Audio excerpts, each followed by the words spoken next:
Así es, ¿verdad? Muy bien, entonces lo que vamos a ver ahora, ¿no es cierto? Vendría a ser ya la integración de varios temas que hemos visto en las anteriores semanas, ¿no? Incluso desde el parcial. Entonces, cada uno va a aportar su granito de arena, por así decirlo, más en la parte de lípidos, de carbohidratos. Bueno, pues lo vamos a ver ahora. Bien, comenzamos. Ah, y bueno, hagan su pretest, ¿ya? Por si acaso, si es que no lo han hecho aún. Entonces, con respecto a la correlación metabólica, voy a poner el láser. En ese caso, los humanos, ¿no es cierto?, vamos a tener una necesidad energética, ¿no? En este caso va a ser de 2.400 a 2.900 kilocalorías. Eso si hablamos en una persona, por ejemplo, un hombre de 70 kilogramos, ¿sí? Esto es, por así decirlo, en promedio. ¿De dónde entonces nosotros vamos a sacar esa energía, ¿no? Porque esto es lo que necesita nuestro cuerpo al día, ¿no? Entonces, bueno, eso lo vamos a obtener de los nutrientes, ¿no? Entonces, vemos que la cantidad de nutrientes, por ejemplo, el carbohidrato nos va a aportar del 40 a 60% de energía, los lípidos del 30 a 40% y la proteína del 10 al 15%. Vamos a ver que también estas reacciones metabólicas, ¿no es cierto?, que van a estar, por así decirlo, mezcladas, ¿no?, encatenadas, tienen que estar coordinadas, integradas y también reguladas por nuestras hormonas, por nuestras propias enzimas, ¿no? Que ya hemos visto incluso cómo se modifican también las propias enzimas para regularse. Y bueno, también por las vías de señalización, ¿no? Entonces, nosotros tenemos ciertas vías para, con respecto a los carbohidratos, ¿no es cierto? Para poder traer, sacar energía de eso, ¿no? Pero también nosotros podemos sintetizar, ¿no? Por medio de vías anabólicas, ¿no? Podemos poder construir bloques, ¿no?, mucho más complejos, ¿no? Y bueno, pues que tenga alguna utilidad. Pero al final, nosotros lo que necesitamos es también energía y eso es lo que vamos a ver ahora, cómo es el flujo de energía y bueno, pues a través de estas eh, reacciones, ¿sí? Entonces, por ejemplo, acá tenemos solo la parte del metabolismo cerebral global, ¿no es cierto? Y vemos que para el cerebro, como ya les he dicho antes, ¿no?, es bien importante tanto el oxígeno como la glucosa, ¿no? Estos van a ser sus dos nutrientes principales, ¿no? Y de esta manera el cerebro, ¿no?, sus neuronas no van a poder obtener esos nutrientes, ¿no?, a través de los astrocitos, etcétera. Y bueno, pues luego desechar, ¿no?, algunos otras toxinas, por así decirlo, ¿no?, ya a la sangre para que el resto del cuerpo se pueda ocupar, ¿no? Y acá también vemos que ponen a varios órganos, ¿no? Por ejemplo, acá tenemos el músculo, ¿no es cierto?, el cerebro, ¿no? Y al final, ¿quién está al medio, ¿no es cierto?, va a estar nuestro hígado, ¿no? Porque por eso es el que nos va a ayudar bastante en la parte del metabolismo de diversas vías, ¿sí? Y también de diversos, este, moléculas, lípidos, carbohidratos, ¿no? Y proteínas y ácidos nucleicos, ¿sí? No me pasan nombres, nombre de las palabras. Muy bien, entonces, hay que recordar también esta parte. La ingesta de los nutrientes, ¿sí?, van a ser a diferentes tiempos, ¿no es cierto? Esto ya lo sabemos, ¿no? Porque, bueno, pues nosotros tomamos 3 comidas al día, ¿no? Quizás 5, quizás 4, ¿no? Pero sabemos esto, ¿no? No estamos siempre comiendo. Por lo tanto, van a haber intervalos, ¿no es cierto?, de tiempo en los que nosotros no estamos comiendo. Por lo tanto, en esos momentos hay que ver cómo es que nuestro organismo va a regular los alimentos, los nutrientes, ¿no?, la energía que sacó de esos nutrientes, ¿no?, para poder, por así decirlo, sobrevivir y sobre todo que las funciones a nivel de los tejidos se mantengan en un rango óptimo, ¿no? Y esto obviamente hablamos principalmente de la glucosa, ¿no? Entonces vemos también que, bueno, pues una patología asociada, ¿no?, al exceso de la ingesta energética, ¿no? Y también a una reducción, por así decirlo, falta de gasto energético, por ejemplo, a través del ejercicio, ¿no? Entre hacer o resultar en obesidad. Muy bien, entonces, para explicar esto es bien importante, de esto se va a tratar la primera parte de esta exposición. Vamos a hablar del ciclo ayuno-alimentación, ¿sí? Acá está de esta manera, ¿no? Lo podemos ver de parte gráfica por aquí. Tenemos a nuestra insulina, ¿no es cierto?, que ni bien nosotros estamos comiendo, ¿no es cierto? Acá ponen hora cero, entonces la insulina se eleva mucho en la sangre. ¿Por qué? Porque es necesario, ¿no? Esta insulina va, entre otras funciones, ¿no?, va a hacer que estos alimentos, por ejemplo, la glucosa, ¿no es cierto?, pueda entrar por los transportadores GLUT4, ¿no es cierto?, a las células del músculo, del tejido adiposo, ¿no es cierto? Pero también va al mismo tiempo a darse cuenta que si estoy comiendo, entonces, bueno, pues voy a parar ciertas vías de gluconeogénesis, por así decirlo, porque no es el momento, ¿no? De repente fue el momento hasta hace 2 minutos antes de comer, hace 4 minutos antes de comer, pero ahora ya no. Por lo tanto, ella se va a encargar de esas funciones. ¿Qué más tenemos por acá? Al glucógeno, ¿no? Acá, bueno, acá ponen al glucagón, ¿no es cierto? Acá en la parte de las hormonas, glucagón, catecolaminas, ¿no es cierto? Que estas vendrían a ser las hormonas, ¿no es cierto? Las hormonas contrarreguladoras, porque van a ir en contra de la insulina. La insulina va a hacer que la glucosa, ¿no es cierto?, pueda ingresar a nuestras células y por lo tanto abandonar la sangre, ¿no es cierto?, por donde está la glucosa. Entonces se considera una hormona hipoglucemiante, mientras que estas otras hormonas son las contrarreguladoras, ¿no? Y por lo tanto son hiperglicemiantes, porque ellas actúan cuando ya no estamos comiendo, ¿no? En esos intervalos de tiempo donde ya acabamos de comer y bueno, pues queda poca glucosa, por así decirlo, de la que hemos ingerido, ¿no? Entonces ahí va a actuar primero glucagón, catecolaminas y luego el cortisol, ¿no? Y bueno, pues falta por ahí la cuarta, que vendría a ser la hormona de crecimiento. Muy bien. Acá tenemos al glucógeno, ¿no es cierto? Que, miren, acá hemos comido, ¿no es cierto? Pero estamos en ya la cuarta hora más o menos, ya se está incrementando los niveles de glucógeno y luego van a empezar a descender. ¿Por qué? Porque se van a estar usando, ¿no? Acá, recuerden que la insulina también nos sirve para crear glucógeno, ¿no es cierto? Almacenarlo, ¿no? Ahorrar parte de esos nutrientes. Se construye glucógeno. Pero luego ya pasan las horas, 6 horas, etcétera, 12 horas, 10 horas, ya se tiene que empezar a gastar también porque no estamos comiendo en todo este tiempo. ¿Qué más? La gluconeogénesis. Recuerden que esto es un proceso concatenado, como lo podemos ver en esta imagen, ¿no? No es que se acaba todo el glucógeno y al final, ¿no? Recién se empieza con el proceso de gluconeogénesis, ¿no? Más bien, más o menos a la mitad, ya poquito, ¿no es cierto? Se va incrementando hasta que luego solo predomina la gluconeogénesis. ¿Por qué? Porque principalmente el glucógeno ya se acabó. Y bueno, esta gluconeogénesis, para recordar, ¿sí?, es la generación, ¿no es cierto?, la síntesis de glucosas nuevas. ¿A partir de qué? De otros elementos que no sean carbohidratos, ¿sí? Que sea, por ejemplo, lípidos, proteínas, ¿no es cierto?, pero no carbohidratos. Oye, ahora, eso también es importante, y esto también es como que muy preguntable, ¿sí?, en los exámenes, identificar las fases, ¿sí? Las fases de este ciclo ayuno-alimentación y por lo tanto también sus nombres y desde de qué hora a qué hora empieza, ¿sí? Esta es de la universidad, entonces también es uno de los rangos. Si se han cambiado un poquito, bueno, pues cuídense de eso, ¿no? Pero no varía tanto de literatura en literatura.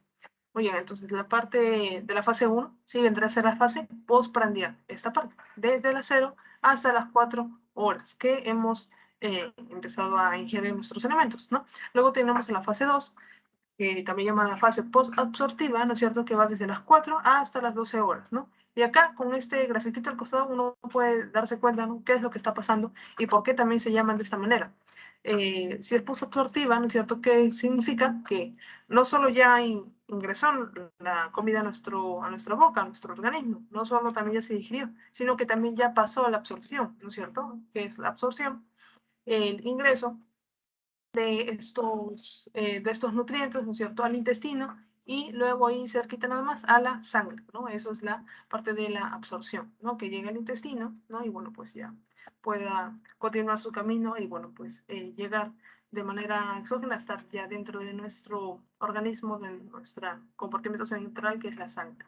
¿Qué más? Tenemos en la fase número 3, el ayuno temprano, ¿no? En este caso de las 12 a las 36 horas, ¿no? Y bueno, pues luego la inanición, que la dividen en inanición temprana e inanición prolongada, de 2 a 24 días y de 24 a 50 días, ¿sí? Entonces, acuérdense de eso, principalmente de esta parte, ¿no? Fase 1, postprandial, fase 2, postabsortiva, ¿no? 0, 4, 4, 12. Y bueno, pues eso también.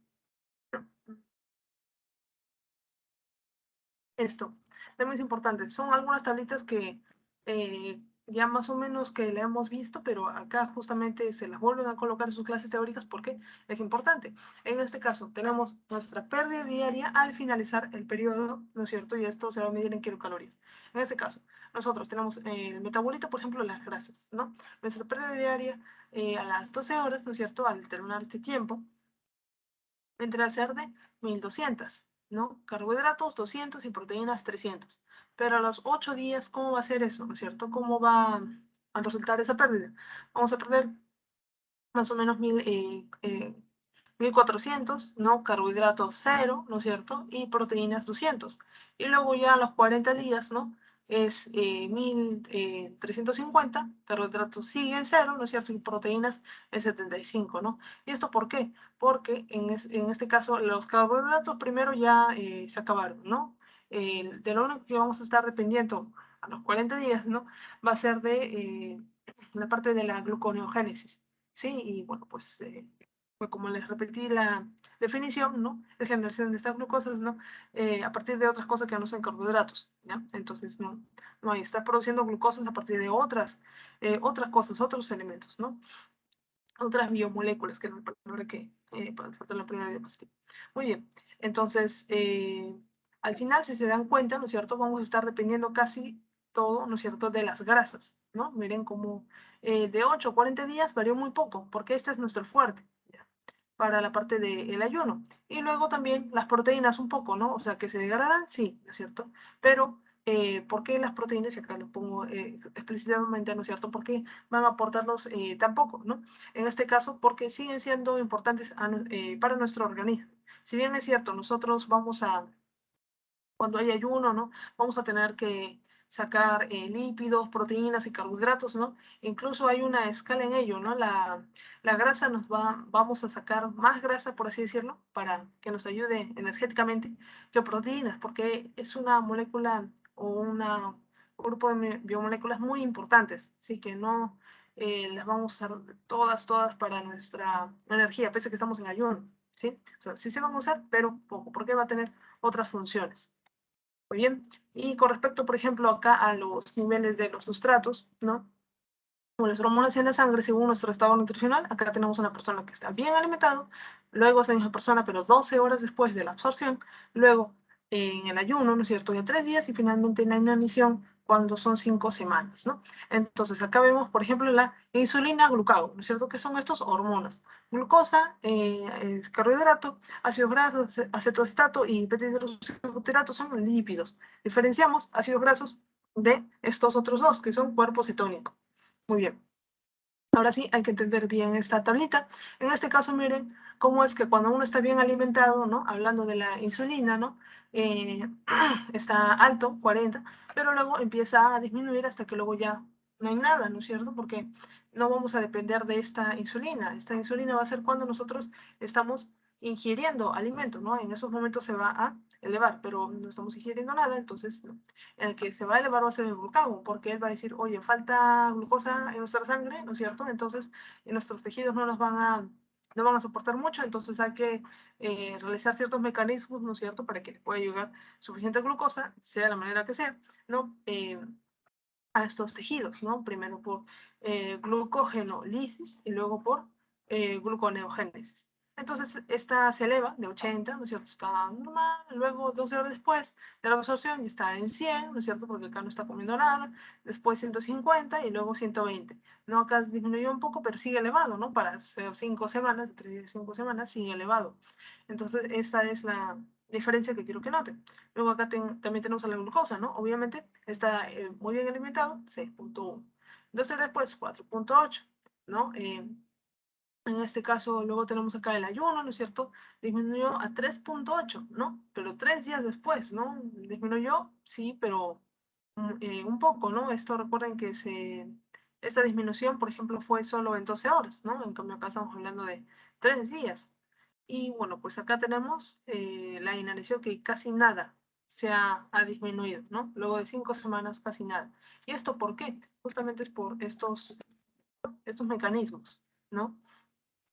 Y bien, se está agotando, acá me han puesto una curva de la glucosa, que es interesante, pero ni bien se está agotando esa glucosa exógena, ahí mismo, ¿no es cierto? El glucógeno se va a empezar también a dividir, ¿no es cierto? Para nosotros para poder obtener glucosa a través de ese glucógeno.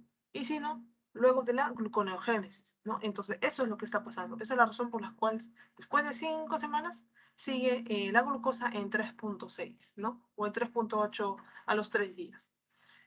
¿Qué más? Ahora sí, hablando de lípidos, ¿no es cierto? Acá tenemos los ácidos grasos. Y en este caso tenemos, por ejemplo, que de 0.14 a 0.6, ¿no es cierto? Bueno, pues aumentó un poco, ¿no? Mientras que luego ya en el ayuno, ¿no? Mira, de 0.6 a 1.2, ¿no es cierto? Eso es duplicar. Y luego, ¿no es cierto? En la inanición, ¿no es cierto? Subió a 1.4. Y si lo comparas 1.4 con 0.4 que estaba antes cuando estaba la persona bien alimentada, entonces subió, sí, 10 veces, ¿ya? A las 5 semanas. Eso es importante, ¿no? Porque al final te estás dando cuenta que esto casi se multiplicó, no sé, pero se, subió, ¿no es cierto?, 10 veces en las 5 semanas, justamente porque va a ser una de las moléculas importantes, ¿no? Las grasas, para nuestra inanición, el ayuno y luego la inanición. ¿Qué más? Cuerpos cetónicos. Acá tenemos el acetato, 0.04, 0.05, muy bien, subió. Luego hasta 0.4. Acá vemos cómo es que subió, ¿no es cierto?, 10 veces. Y luego pues acá subió un poco más, ¿no? Acá casi que se triplicó un poquito más de eso. Y acá al beta hidroxibutirato 0.03, 0.10, ¿no es cierto? Acá son aproximadamente 10 veces, 3 veces, ¿no? Y luego acá 200 veces con este 6, ¿sí? De 0.03 a 6 vendrán a ser estas 200 veces a las 5 semanas. Entonces, estamos viendo por aquí que al final el que se está esforzando mucho más, ¿no es cierto?, en todas las grasas para poder cumplir con nuestros requerimientos fisiológicos, energéticos, vendrá a ser este, ¿sí? De todas las grasas, es el beta-hidroxibutirato, ¿ya? Entonces, recuérdenlo bien, dentro de los cuerpos cetónicos, el beta-hidroxibutirato vendría a ser la fuente energética de primer orden, ¿ya? Ya que, por ejemplo, vimos por acá, ¿no?, que subió 200 veces su concentración a las 5 semanas, ¿no es cierto?, de inanición, comparándolo con un estado nutrido normal. ¿Qué más tenemos por acá? La integración de este metabolismo. En este caso, nosotros tenemos que cada tejido va a tener una función y por lo tanto, según la función que tenga que hacer, ¿no es cierto?, el hígado, el riñón, el corazón, el músculo, ¿no? Entonces vamos a tener un patrón metabólico distinto para cada tejido y por lo tanto también un distinto requerimiento energético, ¿no? El cerebro, el hígado. Entonces, lo que vamos a ver, ¿no es cierto?, es que la integración metabólica de cada uno de esos tejidos, ¿no es cierto?, va a depender de las condiciones fisiológicas o patológicas. Pueden depender de la dieta, de la actividad física, del estrés. Los alimentos, ¿no es cierto?, nos van a aportar nuestros nutrientes, es diferente alimento que nutriente, ¿ya? Y ¿qué es lo que pueden haber alimentos ricos en nutrientes o bajos en nutrientes para que lo puedan entender mejor? Y bueno, pues podemos encontrar también unos componentes de reserva, componentes estructurales y elementos bioactivos dentro de estos nutrientes, ¿no? Vitaminas que luego en nuestro organismo vamos a poder activar, etcétera, ¿sí? Entonces, hablando ya de la energía, ¿no es cierto?, de la energía que nos van a brindar estos nutrientes, ¿no es cierto? En este caso lo vamos a tener que capturar nosotros como ATP. Y este ATP, recuerden que vendría a ser una moneda energética. Se dice moneda energética porque no lo vamos a poder almacenar, ¿sí? No va a haber como una glucosa, glucosa y luego glucógeno. No, no existe eso. O ácidos grasos, ¿no? Entre las triglicéridos, que es la manera en la que se acumulan, en la que se guardan estos ácidos grasos. No, tampoco. Entonces, el ATP, ¿no es cierto?, simplemente va a estar por ahí, ¿no?, para usarse, ya no se va a almacenar. Y por lo tanto, nosotros, un hombre de 70 kilogramos, ¿no es cierto?, ¿cuánto vamos a sintetizar? En este caso, unos 70 kilogramos de ATP en unas 24 horas, ¿ya? Eso es aproximadamente, y el contenido de nuestro ATP va a ser más o menos 250 gramos. Entonces, lo que tenemos que ver aquí es que se está sintetizando, ¿no es cierto?, tanto el ATP como también se está usando continuamente, porque esto es lo que se sintetiza un hombre en 70 horas, en 24 horas, ¿no es cierto?, pero al final, en nuestro contenido a cualquier hora, en cualquier momento de 150. ¿Por qué? Porque lo estamos usando, pero también lo estamos creando, ¿sí? Acá tenemos a nuestros órganos, ¿no es cierto? En este caso, los que van a participar en toda esta regulación van a ser el hígado, el intestino, ¿no es cierto?, el tejido muscular, el tejido adiposo, y con respecto a los procesos metabólicos, ¿no es cierto?, van a estar siempre en un estado estacionario o estado libre. ¿Qué significa esto, no? Que también tiene que ver incluso con un poco de química, ¿no?, pero también se aplica acá en la parte de nutrición, ¿no? En este caso, significa que la velocidad de formación de metabolitos va a ser igual a la velocidad de utilización de estos metabolitos, ¿sí? Es decir, yo estoy usando, por ejemplo, glucosa o que es otro elemento, ¿no? Por ejemplo, ya, los aminoácidos, ¿no? Que sea, por ejemplo, la alanina, ¿no? La velocidad de la formación de este metabolito, ¿no es cierto? Va a ser igual a la velocidad en la que estamos utilizando este metabolito alanina en otras estructuras, ¿ya? En otros procesos. Entonces, estos procesos van a estar regulados, ¿no es cierto? Por ciertas enzimas, ¿no es cierto? Por ciertos hormonas, ¿no es cierto? Entonces, eso lo vamos a llamar como vías metabólicas, ¿no? Estas vías metabólicas van a modificar la intensidad de ciertas reacciones. ¿Y esto para qué? Para que nosotros podamos guiar las reacciones hacia cierto lado que nos convenga en ese momento, según la energía que nosotros tengamos, ¿no? Esto se explica más con, bueno, acá tenemos una imagen también, esto es más general, donde tiene muchos más procesos, ¿no? Pero esto también lo hemos visto en la parte de proteínas 1, ¿ya? A ver, acá por ejemplo tenemos a la de estos medicamentos, acá tenemos a la MPK, que ahorita lo vamos a ver, ¿no? En este caso nos va a ayudar a regular ciertas moléculas, ¿no es cierto? El destino a donde van a llegar, ¿no es cierto? Ayudar en cierta vía, ¿no? Estas moléculas. Acá tenemos a esta, ¿no es cierto? Que vendrá a ser una enzima, una proteincinasa, que va a ser estimulada por ATP, AMPK, ¿sí? En este caso, ella va a ser esto es importante, regulador metabólico maestro, ¿ya? Como lo ven, interviene en bastantes vías metabólicas, regulándolas, ¿no? Va a promover varias reacciones, ¿no? En este caso, según la respuesta, según los cambios, según la necesidad energética. Y bueno, pues es una enzima trimérica porque tiene alfa, beta, ¿no es cierto? Y gamma, ¿no?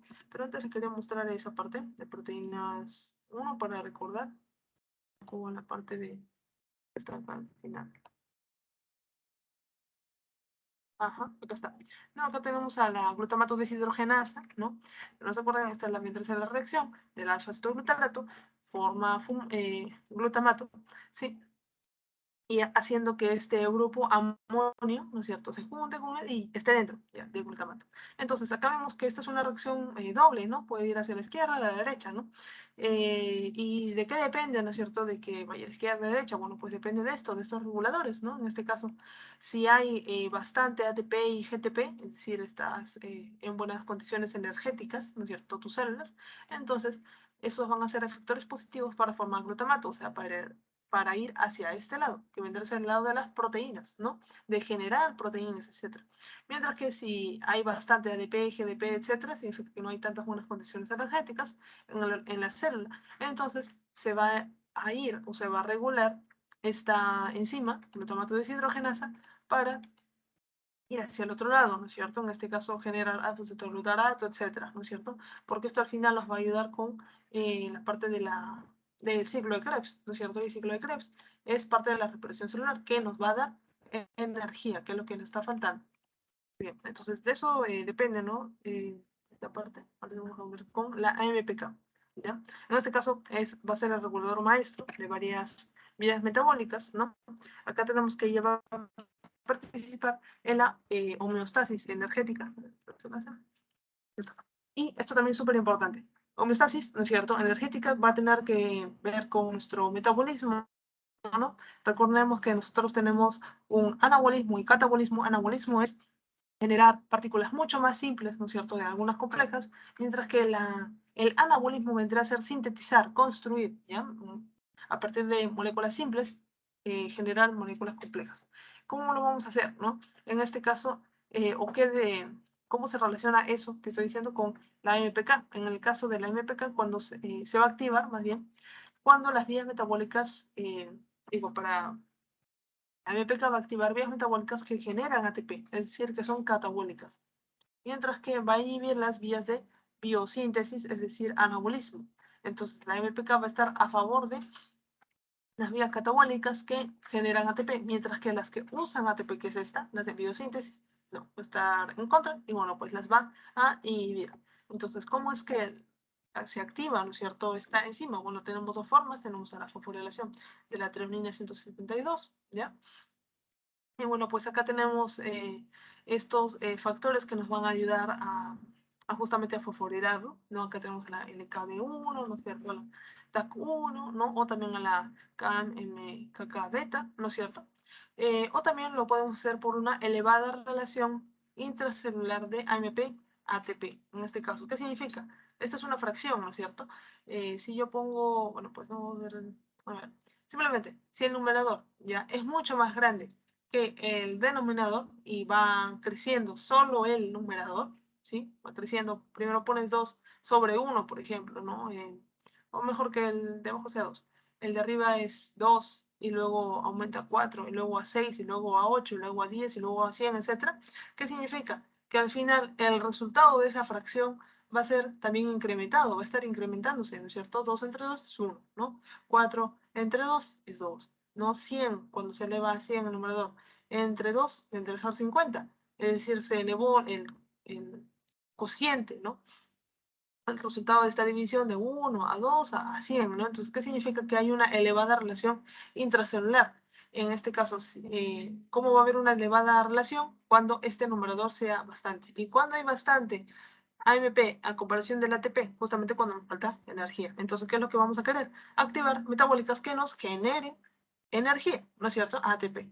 Entonces, estas son las maneras, ¿no es cierto?, de activar a esta enzima. Acá tenemos, ¿no es cierto?, un poco más acerca de esta AMPK. En este caso, uno de los estímulos vendría a ser no comer. ¿Qué es lo que pasa cuando nosotros no comemos? Bueno, pues la carga energética celular, ¿no es cierto?, va a activar a esta AMPK, ¿no es cierto?, porque también la va a fosforilar, ¿no? O sea, son dos maneras de tener los dos estímulos, ¿no? Primero hay carga energética celular baja, ¿no? Acá me faltó poner una flechita. Y luego esto va a generar, ¿no?, a través de diversas circunstancias, ¿no?, que se pueda fosforilar esta enzima, por lo tanto, activarla, ¿no? Y bueno, pues también hay otra manera, ¿no? Modificación alostérica con AMP. Bueno, la cosa es que cuando ya está activa, ¿no es cierto?, ¿qué es lo que va a pasar? Acá tenemos, por ejemplo, la enzima adenilato ciclasa, ¿no es cierto?, que va a ocasionar esto, la adenilato ciclasa, que ya lo hemos visto bastante, ¿no? Desde carbohidratos 2 también tenemos un ADP y luego lo convierte en ATP y también en AMP, ¿sí? Esto va a ser importante, ¿no? Y por lo tanto, esta adenilato ciclasa va a tener un equilibrio desplazado a la derecha, ¿no? Regulado por esta AMPK. Esto. Eso también es importante porque más que memorizarlo, que también lo va a servir un poquito, es tratar de entender estas reacciones, ¿sí? Porque van a ser varias funciones que tiene esta MPK por todos estos órganos, ¿sí? Entonces, mejor que lo entendamos un poco, ¿no? Entonces, primero recalcando la acción de esta MPK, activar las vías metabólicas que van a generar ATP. Porque nos está faltando energía, por lo tanto ahí ella va a regular. Entonces, el músculo, por ejemplo, ¿en qué reacciones va a intervenir en el músculo? Por ejemplo, va a hacer que se movilice más GLUT4. ¿Por qué quiere que se movilice más GLUT4? Para hacer que las glucosas puedan entrar por este transportador a la célula, ¿no? Y bueno, pues que se genere energía, ¿no? Que llevar la energía a las células de tejido adiposo, tejido muscular. ¿Qué más? Va a promover la oxidación de los ácidos grasos. Luego, estimular la biogénesis mitocondrial, ¿no? Y también inhibir la síntesis de las proteínas, porque en ese momento no estamos para sintetizar proteínas, ¿no? Estamos faltos de energía. ¿Qué más? Tenemos al hígado, ¿no?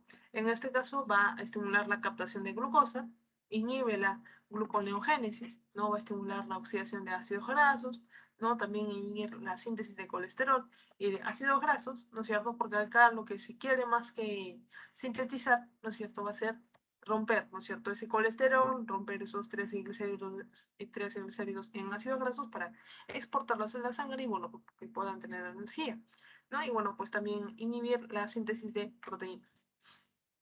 Acá, en el páncreas, ¿no es cierto?, va a estimular la secreción de insulina, que va a estar, por así decirlo, ayudando tanto a la insulina de dos maneras, ¿no? Este AMPK va a hacer que salga más del páncreas y también va a ayudar a la misma insulina a hacer parte de su trabajo, porque al final la insulina lo que hace es movilizar GLUT4. ¿Ya que es movilizar GLUT4? Es que creo que está por acá también la imagen, al final por diabetes. Acá está. acá, por ejemplo, acá tenemos a las GLUT, ¿no es cierto? Y esto es movilizar. Llega la insulina, ¿no es cierto? Y por medio de varias reacciones hace que los GLUT4 puedan ser expresados y en vez de que estén acá en la parte intracelular puedan salir a la superficie, ¿no? Y servir como transportadores, ¿ya? Entonces, ese es el trabajo de la insulina, pero le echa una manita la AMPK, ¿sí? ¿Qué más? En la parte del músculo cardíaco nos va a ayudar para favorecer la captación de la glucosa. Eso le sirve al músculo. ¿Qué más? Estimula la glucólisis para que genere energía, estimula la oxidación de ácidos grasos, ¿no? Y también a partir del tejido adiposo, ¿no? Va a inhibir la lipólisis, va a inhibir la síntesis de ácidos grasos y va a estimular la oxidación de ácidos grasos. Bien, acá tenemos algunos efectos, ¿no? Que van a tener la MPK, tanto en el páncreas, ¿no es cierto? Lo que habíamos mencionado antes, ¿no? Por ejemplo, secreción de insulina a través de las células beta-pancreáticas, ¿no? En el hígado, ¿no? Hacer que la parte de la síntesis, ¿no es cierto? De inhibir más bien la síntesis de estos ácidos grasos, ¿no? También la síntesis de colesterol está inhibiendo, ¿no? Y así, ¿no? Acá tenemos todo el... ¿Qué más? Tenemos acá las fases, ¿ya? Las características más importantes de las fases del ciclo ayuno-alimentación. Por ejemplo, tenemos que en esta fase postprandial, ¿no es cierto? Acá está caracterizado porque estás ingiriendo, ¿no es cierto?, estos nutrientes, aún sigues en ello. Tenemos la digestión y la absorción de los nutrientes, los transportes de los glúcidos y aminoácidos y lípidos, así como la participación del hígado y los otros órganos en esta fase. En esta fase, con respecto solo al hígado, ¿no es cierto?, que es lo que va a estar pasando, ¿no? Bueno, pues acá, a ver, un ratito. Ya. Bueno, entonces va a estimular también a la parte del páncreas para que pueda liberar insulina, ¿no? ¿Y eso por qué? Porque acabamos de comer, fase postprandial, ¿no es cierto? Los glúcidos.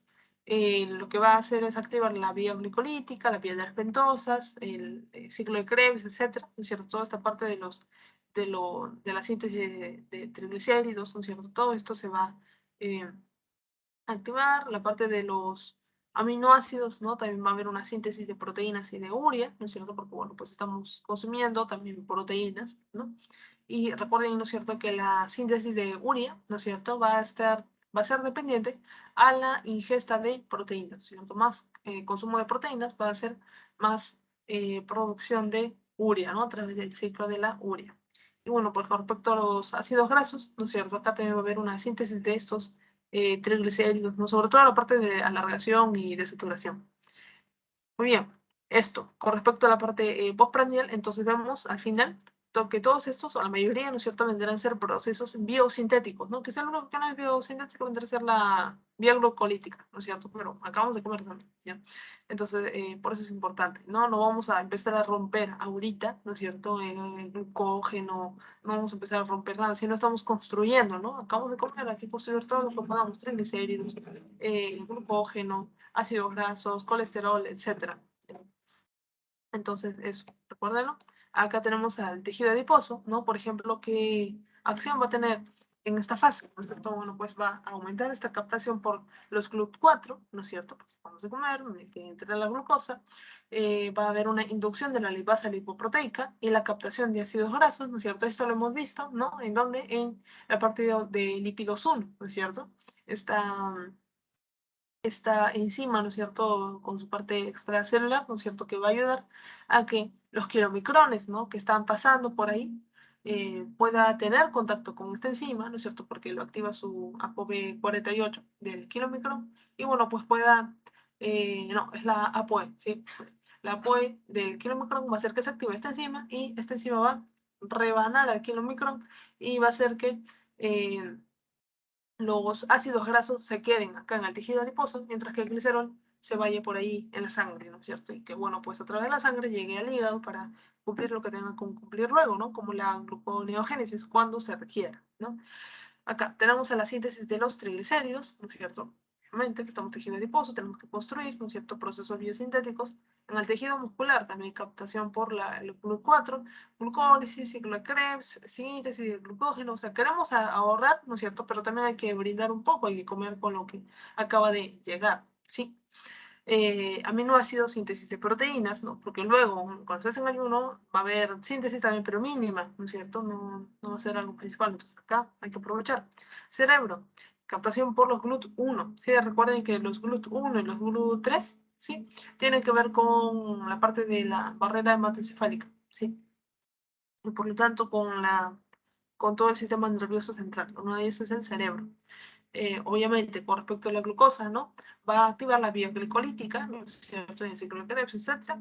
Los aminoácidos, ¿no es cierto? Van a sintetizar neurotransmisores, ¿no? De esto ya habíamos visto un poco en la anterior clase, con respecto a los destinos de diversos, diferentes, más bien, aminoácidos, ¿sí? Y con respecto al eritrocito, captación de glucosa y glucosa, cortarlo, ¿no es cierto?, por la vía glicolítica y nada más. ¿Por qué no hacer reproducción celular? No voy a cansar de decirlo, para que ustedes se puedan poner más, ¿no? Porque no tiene mitocondria, ¿no? Entonces, la única manera que queda para aprovechar la energía de la glucosa es glucólisis y repetir, nada más.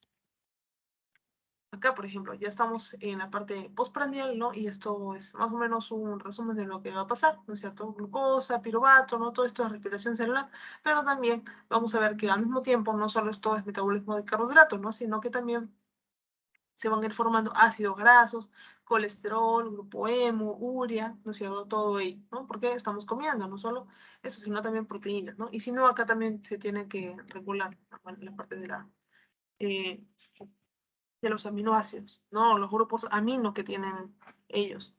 Muy bien, con respecto a la fase post-absortiva, ¿no? Acá dice que inicia de 3 a 4, pero recuerden que según nuestra tablita principal, inicia a las 4 horas, ¿sí?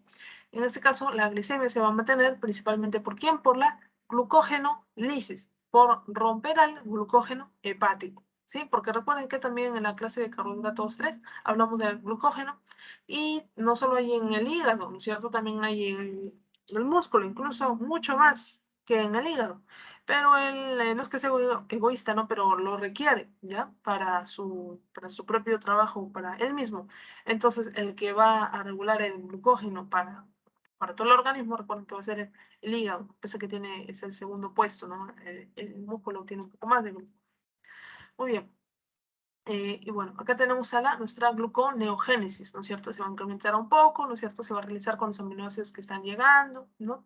Y va a disminuir también la relación insulina-glucagón. ¿Qué significa que está disminuyendo? Significa que está disminuyendo o la insulina o está aumentando el glucagón, pero si ya están pasando más de 4 horas de que hemos comido, entonces es obvio que va a pasar ambas cosas, ¿no? Disminuye insulina y glucagón está aumentando.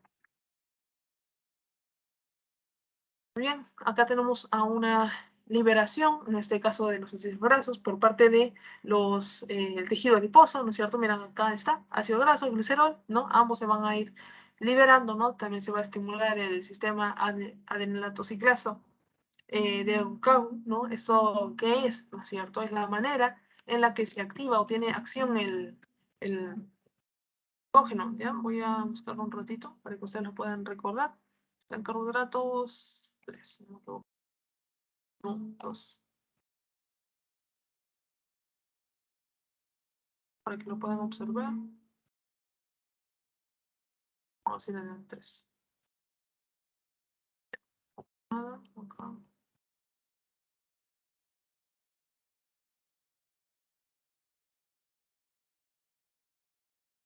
Ajá, muy bien, acá está. ¿No es cierto? Entonces recuerden esto, creo que se está viendo, ¿no? Acá, en la pantalla.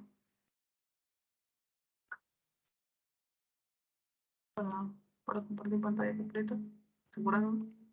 Muy bien, entonces acá tenemos, ¿no es cierto?, parte de la clase de carbohidratos donde tenemos una adeninato ciclasa, ¿no? No es que lleguen directamente a esta adeninato ciclasa, ¿no? Porque recuerden que tenemos a nuestra vía de señalización que tiene 3 partes, ¿no es cierto? Nuestro receptor, nuestro transductor y nuestro amplificador, ese es el amplificador, ¿no?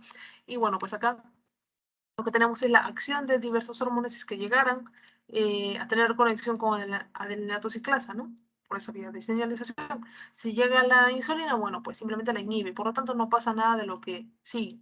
Mientras que el glucagón y la adrenalina sí van a tener acción sobre esto, ¿no? ¿Y qué es lo que pasa si llegan? ¿No? Bueno, pues de ATP se convierte en AMP cíclico, y el AMP cíclico, ¿qué hace? Va a activar a la proteína quinasa. De proteína quinasa inactiva pasa a ser activa. ¿Y qué me importa eso, no? ¿Qué es lo que va a pasar luego, no? Acá está, ya está activa en el hígado, en el músculo, y esto es todo lo que pasa, ¿no es cierto?, cuando se activa, ¿no? Está activa por aquí, y al final, en conclusión, porque acá ya lo hemos visto esto, es que va a activar a la fosforilasa A. ¿Y qué es lo que significa que activa la fosforilasa A? Que va a degradar glucógeno, porque esta fosforilasa A es una de las enzimas de la, que intervienen en la glucógenolisis, ¿ya? Degradación de glucógeno. Bueno, pues también va a tener otra acción a nivel de la inactivar la glucógeno sintasa, o sea, es decir, que no va a impedir más bien que haya síntesis de glucógeno, ¿ya? Entonces eso es lo que tenemos que recordar. Vamos temprano. Muy bien, entonces estimula este sistema de adenilato ciclasa por el glutamato, ¿ya? Acuérdense. Hay bajos niveles de fructosa 6-fosfato, ¿no es cierto? Eso también lo hemos visto en la parte de glucólisis, ¿ya? Es una de las moléculas que está en nuestra glucólisis, ¿ya? Son 10 reacciones, recuerden. Disminuyen los niveles de la fructosa 2,6 bifosfato, esto también están bajos ambos, ¿no es cierto? Porque al final, si dan glucosa, no van a ver estos dos, ¿sí? Y todos los demás de la primera parte de la glucólisis. ¿Qué más? Inactivación de la fosfofructoquinasa 1. ¿Por qué? ¿Qué era la fosfofructoquinasa 1? ¿No es cierto? Una enzima importante reguladora de la vía glucolítica, ¿no es cierto? Glucólisis. ¿Y qué es lo que me importaba, no? ¿Por qué era ella tan importante? Porque si está activa, entonces se va a activar, ¿no es cierto? ¿Qué cosa? Nuestra vía glucolítica. Pero si estamos ya en absortiva, ¿no es cierto? Ya ha pasado horas de que no hemos comido, entonces no va a estar no va a estar regulada a la alza esa enzima, más bien, si acabamos de comer, ahí sí, porque queremos que se haga más rápido y de mejor manera la glucólisis, ¿sí? Esto nada más para recordar dónde está.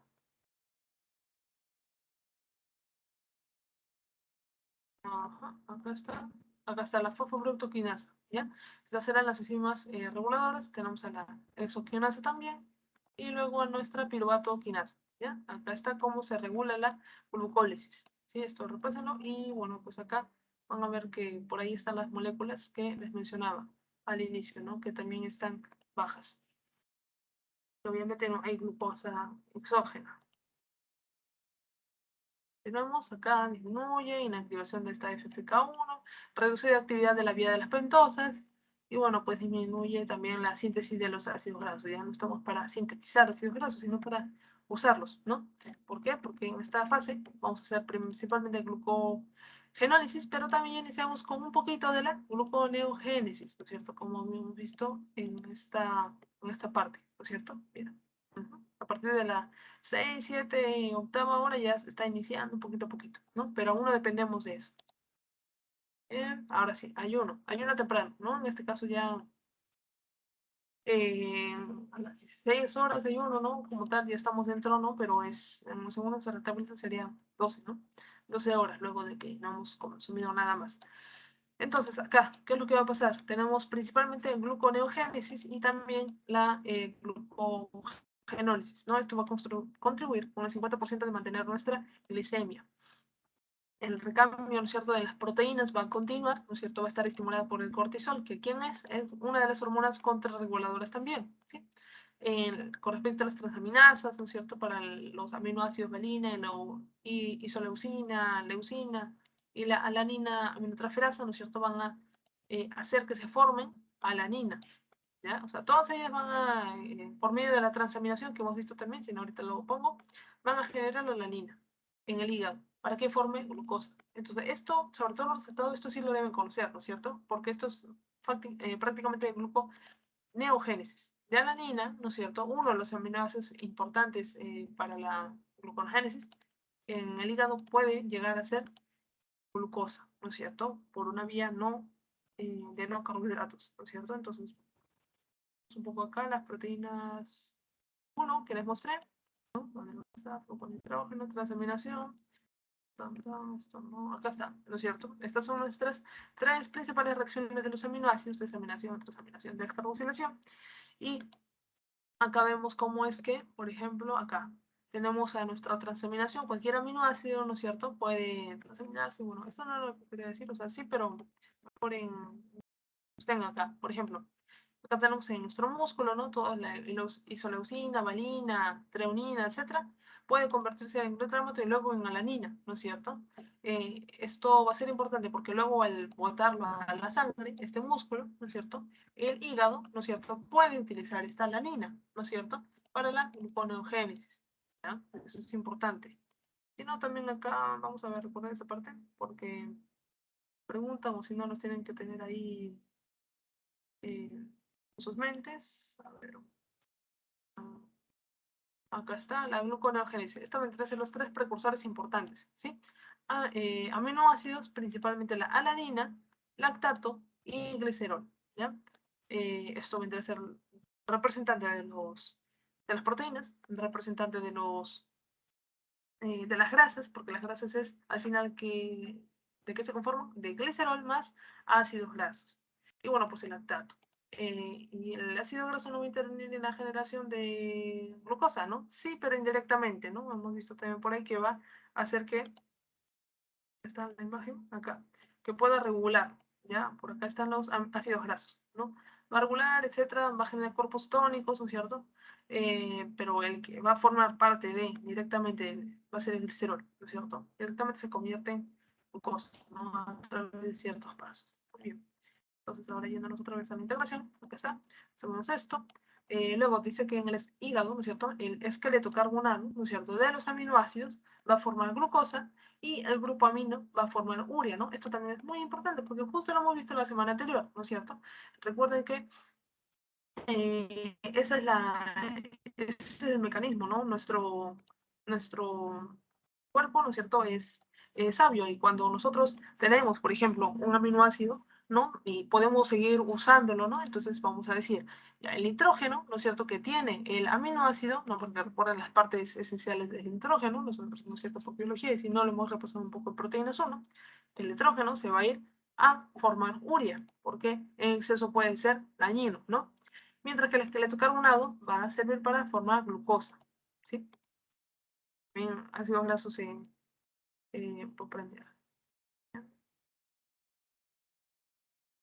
Muy bien, acá está. En el tejido adiposo, ¿no es cierto? Nuestro glucagón, ya, monoglucagón, va a estimular la adelinato ciclasa, ya, que ya sabemos quién es porque hemos recordado, para formar MPC, muy bien, chévere, y va a promover la liberación de ácidos grasos, ¿ya?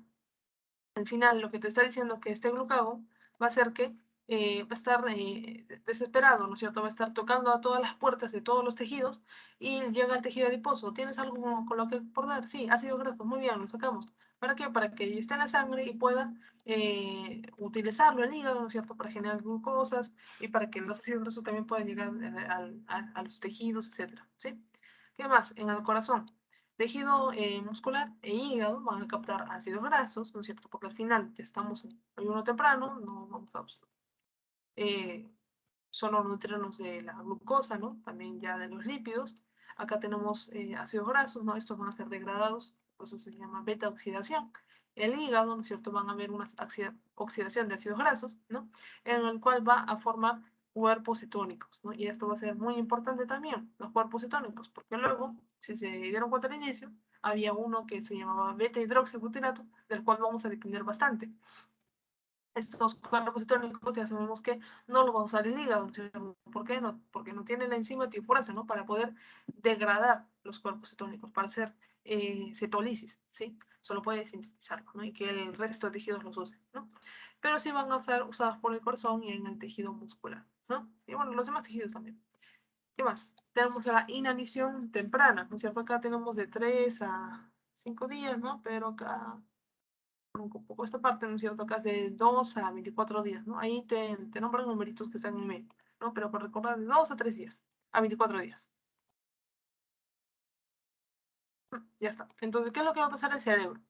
Del tercer al quinto día, entonces va a iniciar con este consumo, ¿no es cierto?, de estos cuerpos tónicos como fuente de energía. Recuerden que yo les había dicho que el cerebro no se le tiene que dar nada, sino es en una bandeja de oro, ¿no es cierto?, la glucosa y el oxígeno hasta que hasta que todo el organismo más o menos que se quede sin eso y bueno, pues tengan que aceptar lo otro. Más o menos tienen que comprenderlo así porque al final recién en estos momentos él está aceptando este tipo de alimento, ¿no? Pero cuando ya no hay otra cosa, sí o sí, porque el cerebro igual tiene que tener energía, entonces al final los cuerpos cetónicos también sirven para generar energía.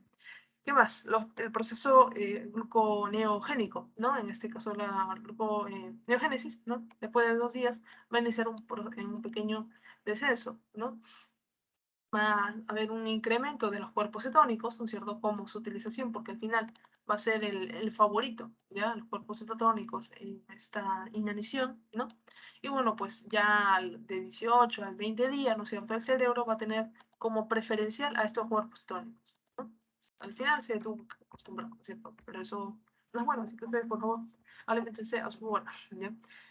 Siempre. ¿Qué más? Tenemos acá la inanición prolongada, ¿ya?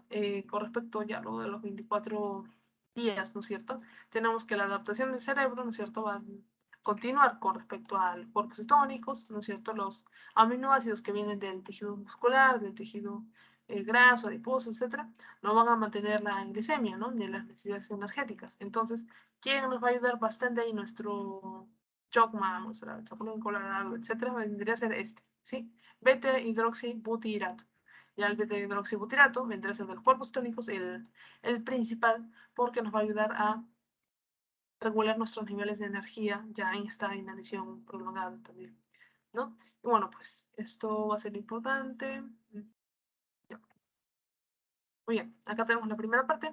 ¿Qué me dirían acerca de estas placas?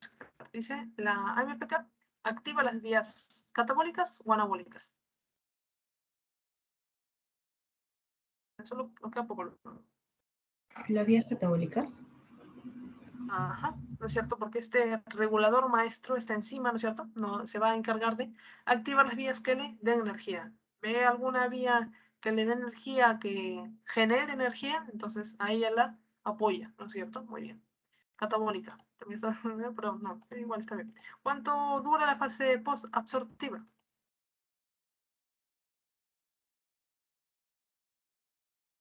4 horas.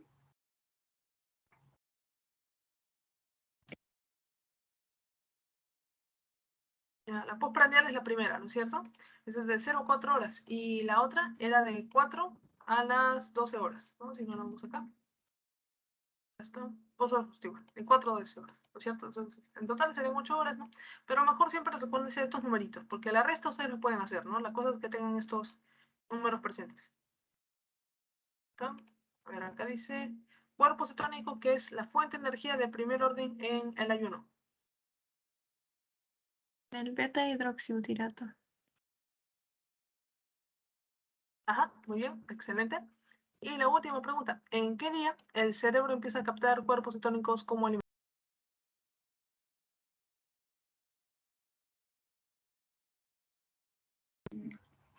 En el día 12.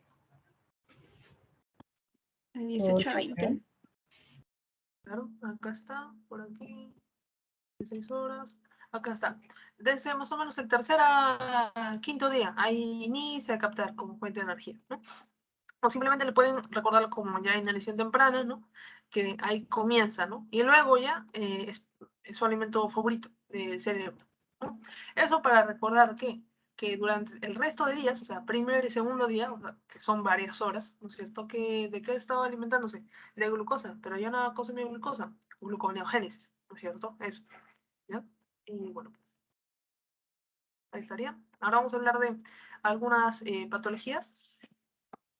En este caso, tenemos acá la obesidad, ¿no es cierto? En este caso, ustedes conocen, ¿no es cierto?, que vendrá a ser una patología muy común. Esta es también le llaman, me parece, eh, anemia, que está desde hace años. Tiene un nombre que parece que lo han puesto, ¿no? Pero pese a que es una enfermedad no contagiosa, sí, perdura en todos los países, sí, esta obesidad, y es algo también a lo que hay que prestar atención.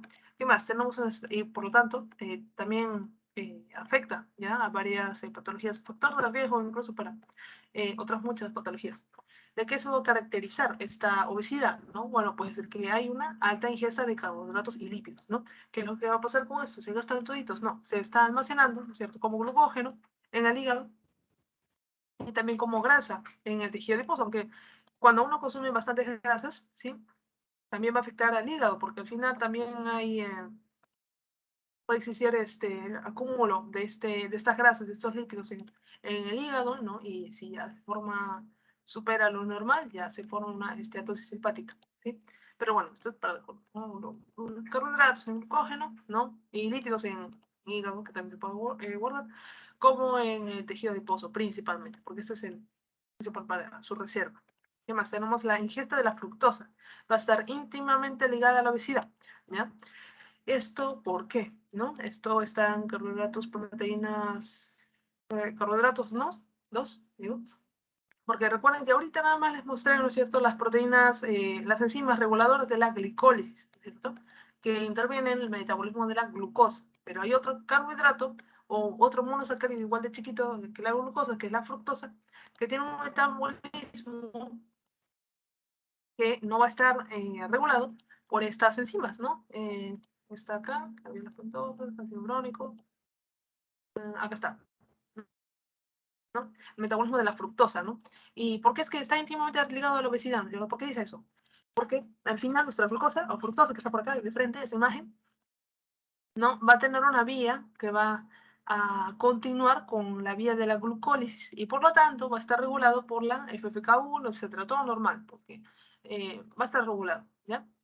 Mientras que esta, ¿no es cierto?, esta otra parte de la hidroxiestona fosfato va a formar el glicerol 3 fosfato y este no va a estar regulado por ninguna enzima y él directamente va a ir a formar glicerol 3 fosfato y triglicéridos, ¿ya? De forma libre, de forma no supervisada, y eso es lo inquietante, ¿ya? Porque al menos acá, si uno está consumiendo mucha más glucosa, bueno, pues hay mecanismos de, bueno, pues vamos a, en vez de hacer tanto respiración celular, vamos a desviar la formación de lípidos, etcétera, ¿no? Y bueno, pues esos lípidos también están enterados, entonces vamos a inactivar, activar ciertas otras vías, ¿no? Pero esto no. Entonces, eso es lo importante, ¿ya? Y nadie dice que no consuman fruta ni nada. La cosa es no consumir los alimentos que tienen alta fructosa y sobre todo fructosa no natural, ¿no? Toda la parte de las sacarosas, azúcar, ¿no es cierto? Refinada, ¿no es cierto? Al final, sacarosa, ¿no es cierto? Es glucosa más fructosa, ¿no es cierto? Pero es diferente ese consumo de ese tipo de fructosa que fructosa de, de las frutas, etcétera, ¿no? Aunque, ¿no? Igual en los pacientes diabéticos, ¿no? Obesos, ¿no? También dependiendo de qué grado de diabetes tengan, etcétera, también incluso les restringen un poco ciertas frutas con alto contenido de fructosa por esta razón, ¿sí? ¿Qué más? Tenemos en el hígado, ¿no es cierto?, se va a utilizar la fructosa, ¿no es cierto?, para sintetizar triglicéridos, que es lo que acabamos de ver, ¿no es cierto?, por medio del glicerol 3-fosfato, y esos van a ser transportados por los VLDL, que ¿quién será esto?, ¿no es cierto? Esto lo hemos visto en lípidos 1, ¿no es cierto? Es un tipo de lipoproteína que lleva triglicéridos, pero ¿de dónde a dónde? Del hígado, justo donde se ha formado, de donde estamos hablando, del hígado hacia los demás tejidos, ¿no? Por ejemplo, acá los va a llevar para que se almacenen en el tejido adiposo, ¿no? Entonces es muy importante este cuadrito, ¿sí? Y han visto que engloba varios conceptos que hemos estado viendo. ¿Qué más? Tenemos a la fructosa, que se debe ingerir con las bebidas conservadas, dulces, ¿no? Frutas, obviamente, ¿no? El metabolismo de esta fructosa, ¿no es cierto?, va a utilizar ATP.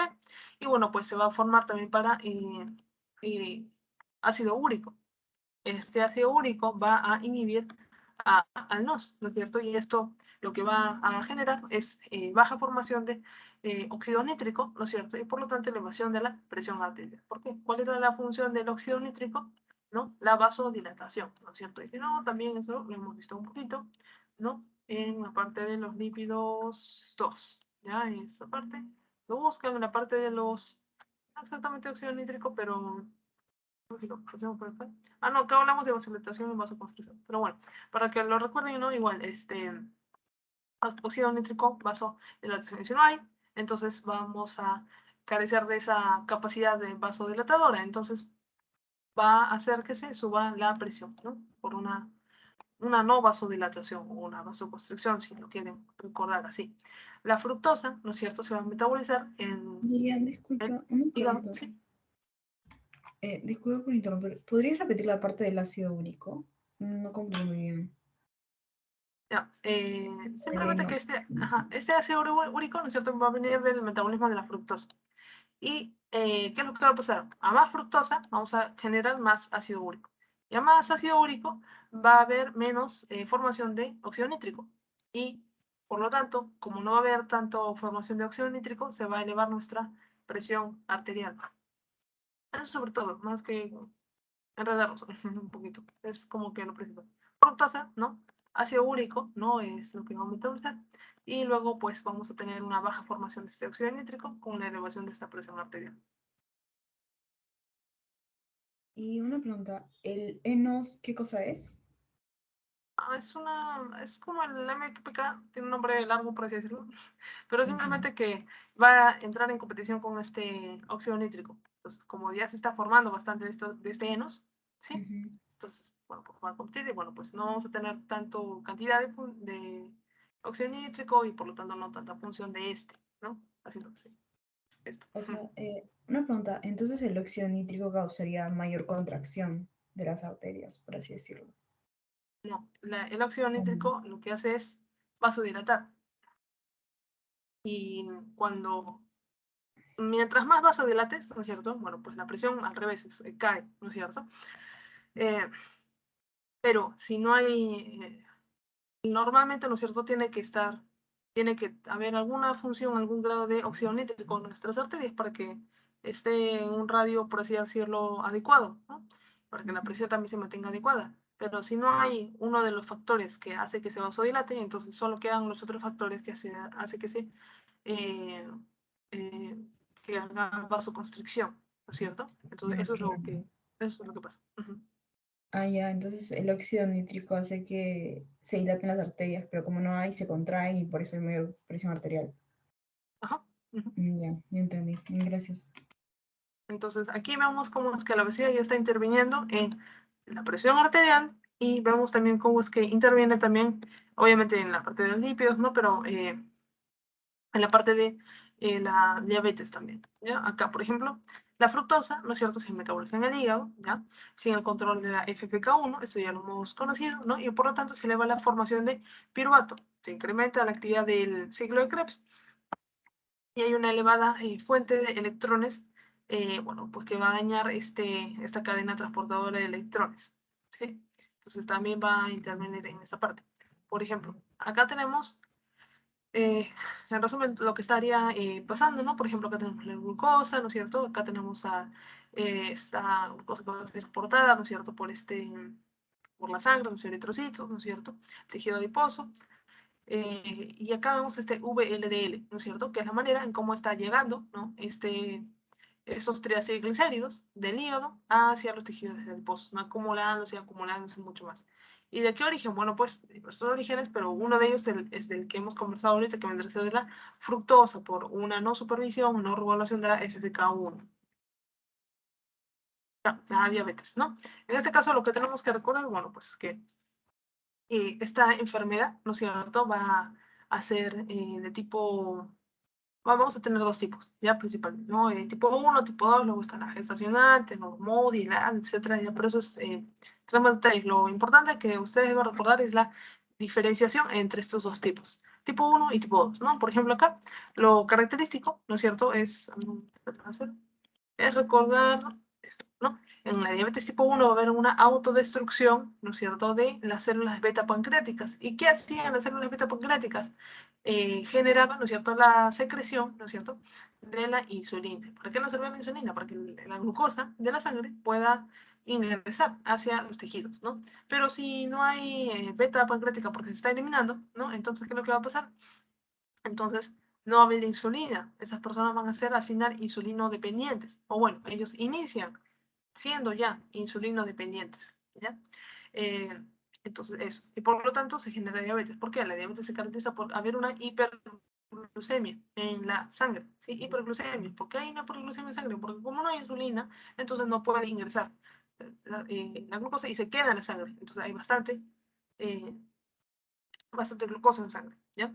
Luego tenemos por acá la diabetes tipo 2 y esta va a ser caracterizada por la palabra, ¿no es cierto?, resistencia a la insulina, porque acá si hay células beta pancreáticas, ellas sí van a generar la insulina, ¿no es cierto?, las alfa pancreáticas para glucagón, ¿ya? Y bueno, pues ¿Qué es lo que va a pasar entonces? Está todo normal, llega la sangre, ¿no? Pero hay un problema, ¿no es cierto?, a nivel de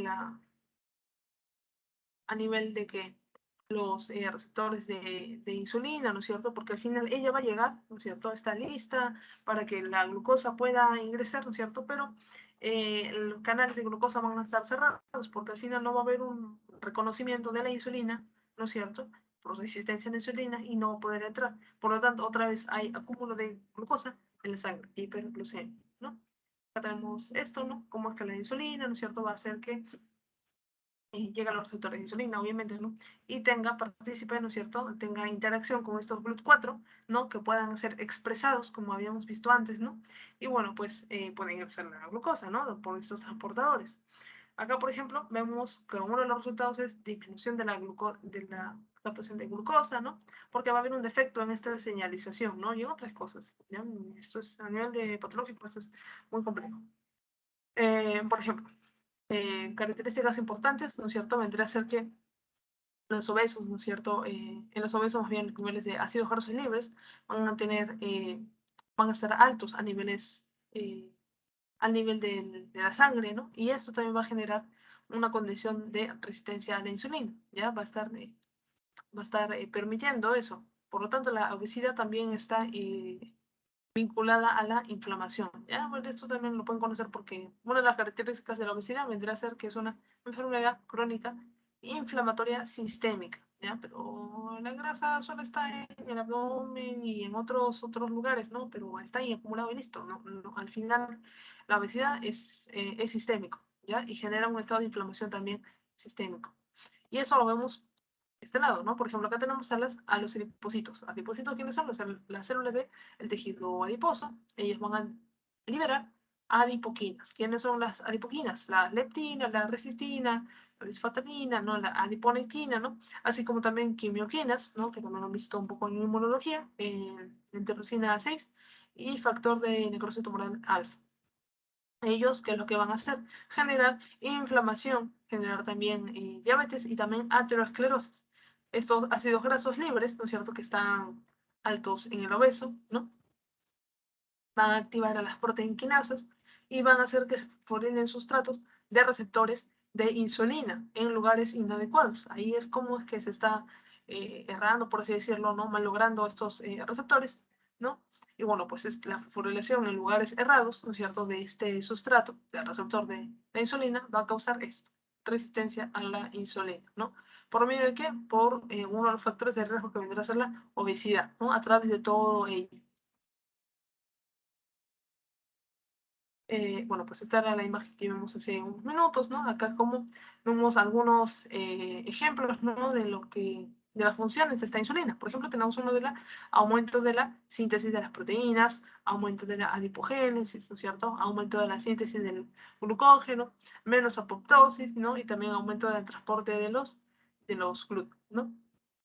Y esta es una manera, ¿no?, en cómo es que los ácidos grasos intervienen, ¿no?, en la parte de la insulina y generan la resistencia a la insulina.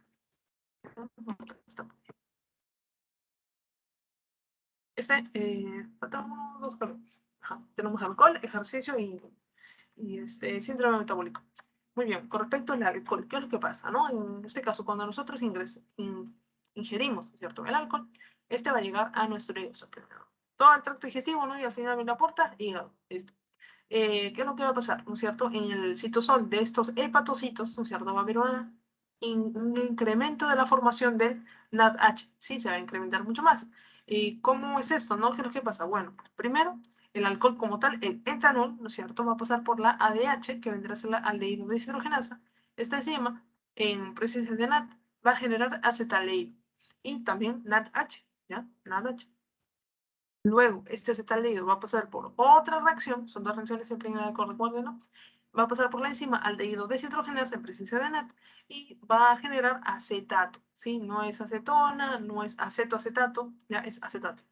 Y también va a generar NADH. Entonces, vemos cómo es que se está formando dos NADH, ¿ya? En solo dos reacciones, ¿no? Y recordando la gluconeogénesis, glucólisis, ¿sí? En la glucólisis, que son 10 reacciones, se forman también dos, ¿no? Pero miren la cantidad acá, o sea, cuando tomas alcohol es mucho más fácil que tu formes NADH, ¿ya? ¿Y quién era NADH? Para que ustedes lo recuerden, es un transportador de electrones. Recuerden que NADH lleva electrones y NAD no. Carreta llena, carreta vacía. Luego, acá vemos un ejemplo de la glucólisis, ¿no? La glucosa entra en este proceso y, bueno, pues genera piruvato. Este piruvato se convierte en lactato por medio de la LDH. ¿Y qué es lo que va a pasar?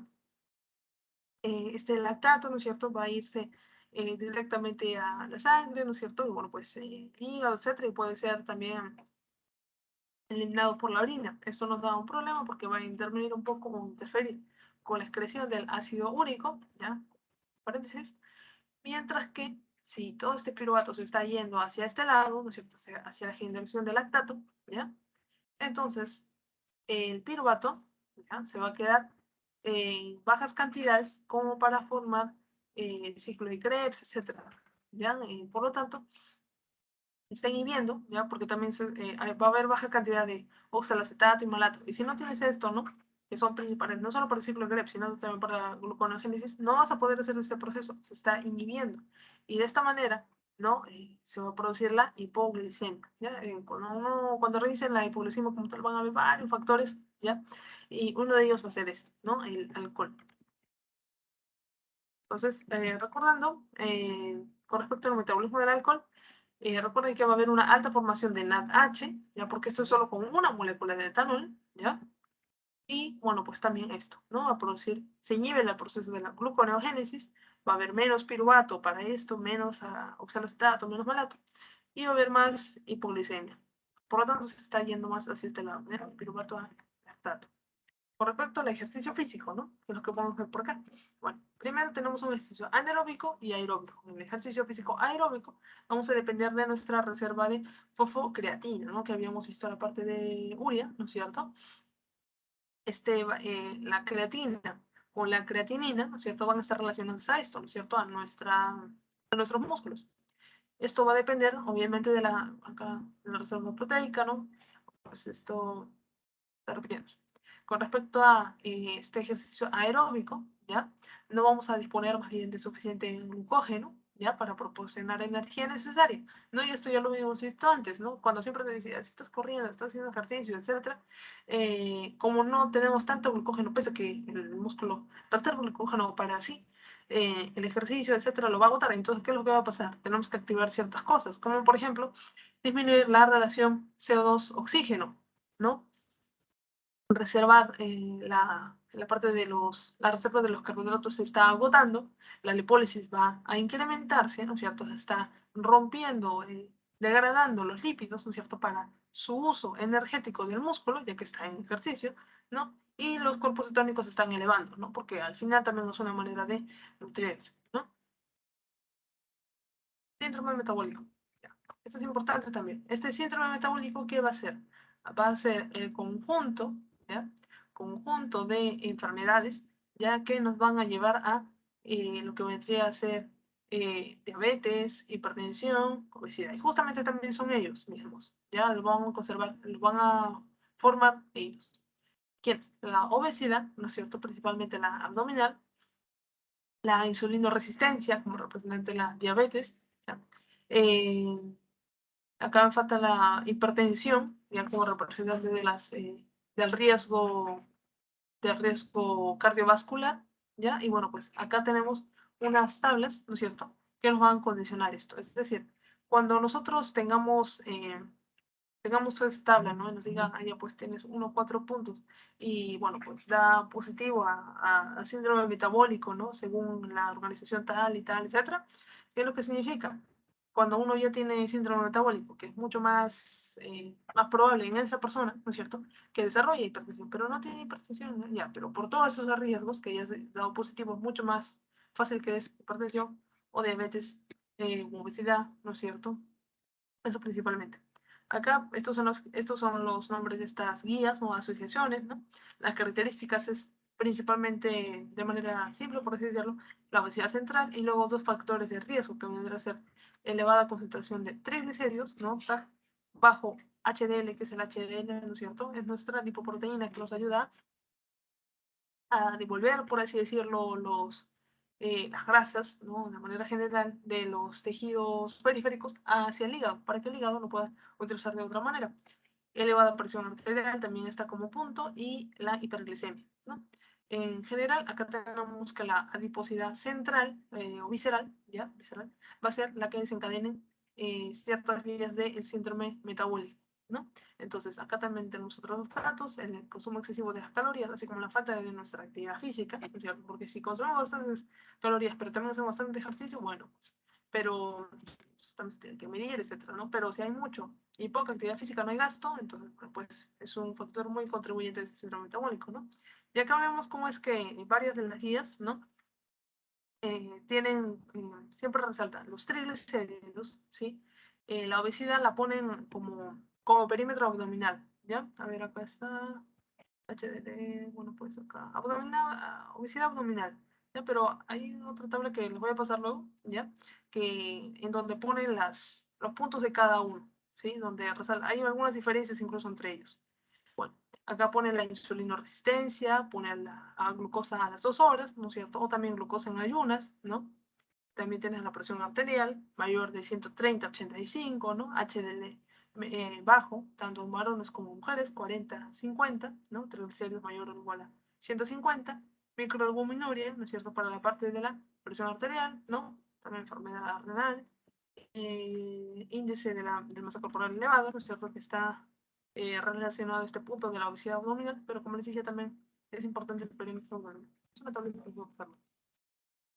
Ya, acá, entonces, ahora sí, tenemos, ¿no es cierto?, que nuestros ácidos grasos libres, ¿no es cierto?, van a ser lipotóxicos, ¿no es cierto?, para nuestras células beta pancreáticas, ¿ya?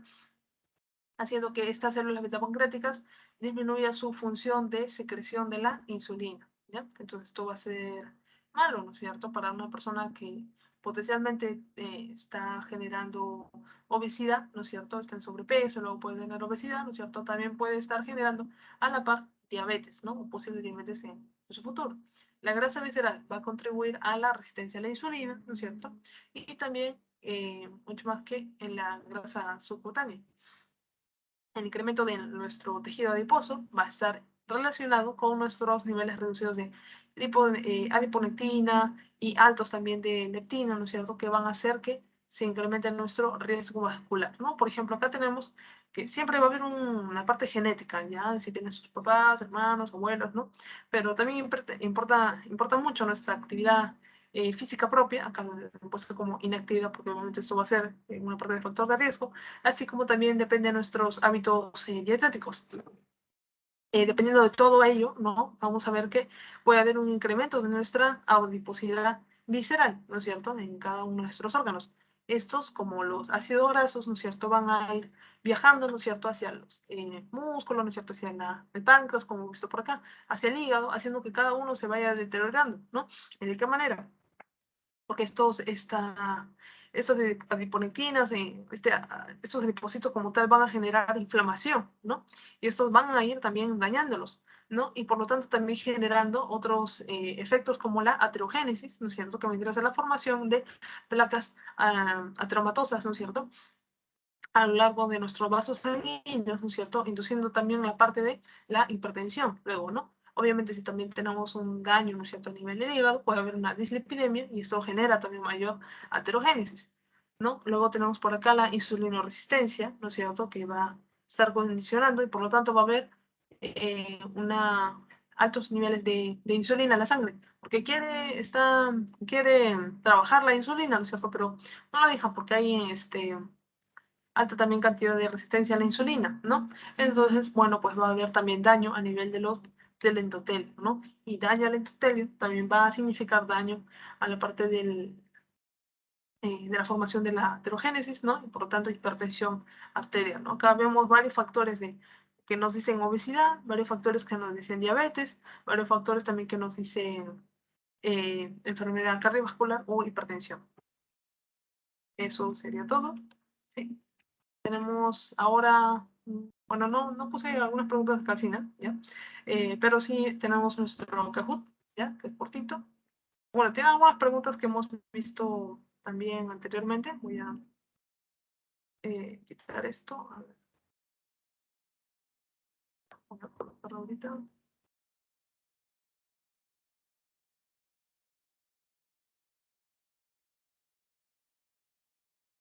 Ya, voy a compartir de nuevo para que puedan ir llenando.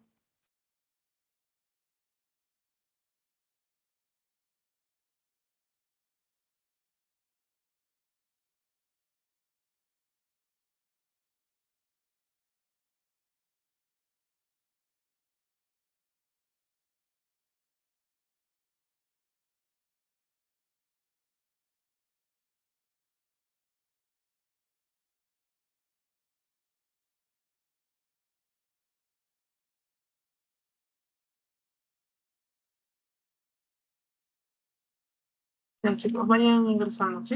Recuerden que pueden colocar algún otro nombre también. ¿Sí?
Vamos, chicos.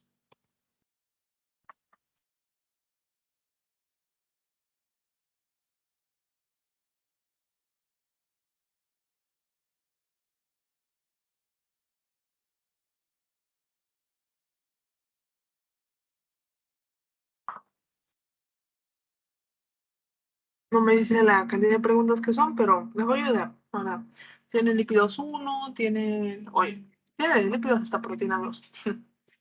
Y obviamente integración metabólica. Y también tiene algo que les había dicho la anterior vez, que era la parte de regulación, ¿sí? Un poquito más de análisis. Así que ingresen nada más, porque es importante, hay que equivocarnos acá, ¿no es cierto? Y aprender de ello, ¿no? Mejor si estamos a 2 semanas, 3 semanas, 6 días, ¿no? A que en la parte de estar practicando a un día, ¿no? Entonces, eso es importante.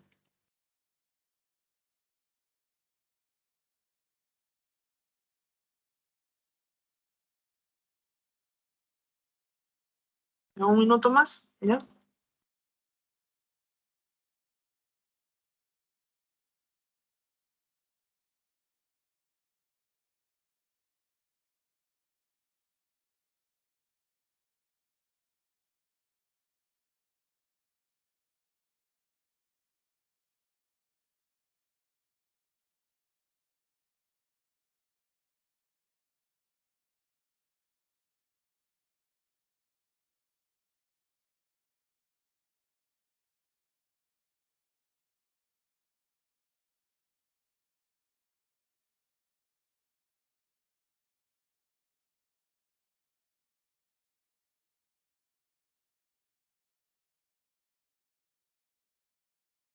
Vamos. Segundos, chicos.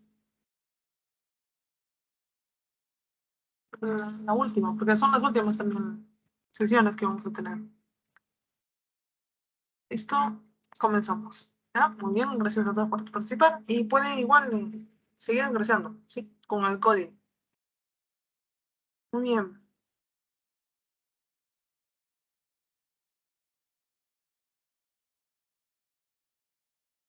Listo. Fase postprandial, ¿ya? Del ejemplo, hay una alimentación. ¿A qué etapa o qué fase pertenece? Postprandial.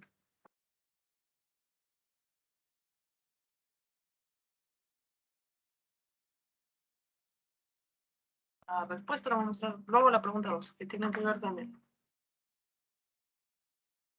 Muy bien, fase 1. ¿Sí? Recuerden, fase postprandial, fase 1. La siguiente fase, ¿cómo se llamará? ¿Ya? Entonces recuerden eso y recuerden también la parte de los tiempos, ¿ya? Tenemos una preguntita de eso para refrescar, ¿no? Una preguntita fácil de tiempo, para que puedan ir un poco también organizándose eso. Postprandial es la primera.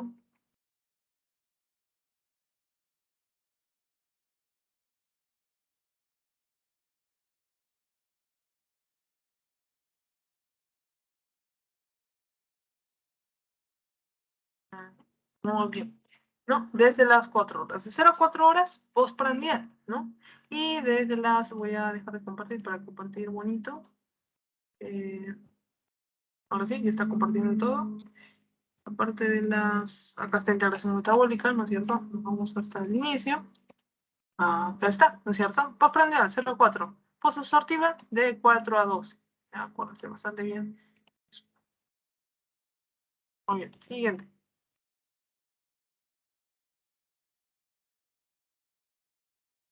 Fuente energética de primer orden durante la inanición.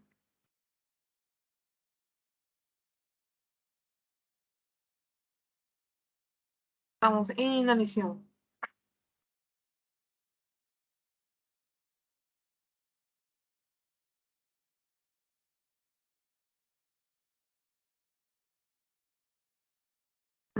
Muy bien. Hidroxibutirato, ¿por qué no la glucosa? Porque ya estamos sin inanición, no estamos consumiendo casi nada de glucosa, al menos de manera exógena, ¿no? Si hay glucosa, es por medio de gluconeogénesis, pero hasta eso también ya se está afectando, si ya estamos en etapa de la inanición, ¿ya? A ver, acá acuérdense bastante bien de eso, está por acá, ¿no es cierto? En esta tablita, ¿no? El beta-hidroxibutirato es la fuente energética, ¿ya? De primer orden, en estas etapas, ¿no? Inanición, en ayuno, inanición, ahí va a ser importante, porque ya desde el ayuno ya nos está ayudando bastante los cuerpos cetónicos, ¿no? Como se está dando cuenta por aquí, estos niveles. Y si no, porque son números un poco enredosos, etcétera, acá también está, ¿no? Cómo es que se están formando también ya cuerpos cetónicos, ¿no? En el ayuno temprano, en la inanición temprana también, ya incluso los está aceptando, ¿no? El cerebro, ¿no? Y obviamente el resto de los órganos también. Y por lo tanto también bastante en la inanición prolongada, ¿ya? Entonces acuérdense bien de el beta-hidroxibutirato. Bien, en la AMPK, ¿qué hace? Con las vías metabólicas que generan ATP, que son catabólicas. Las inhibe, las activa, no las regula, ninguna de las anteriores. AMPK. Recuerden que es una enzima regulador maestro, ya se llama así, regulador maestro, porque interviene en varias vías metabólicas. Respecto a las vías metabólicas catabólicas, cuando se les encuentra, muy bien, las activa. Muy bien, esto es importante. ¿Y cómo les va a activar? ¿No es cierto? Mediante, esta parte está por aquí.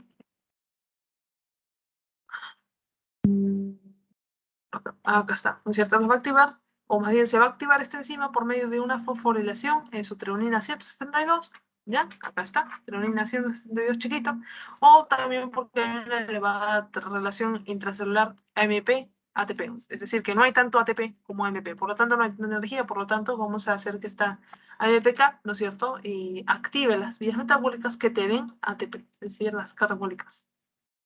Bien, regresamos, acá está.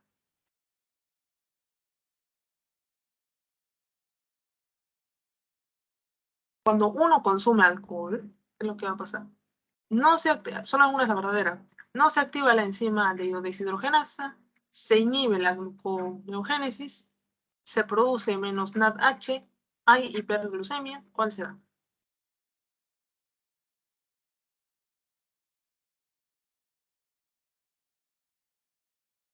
Bien, casito. Hay hipoglucemia, ¿ya? Hay hipoglucemia.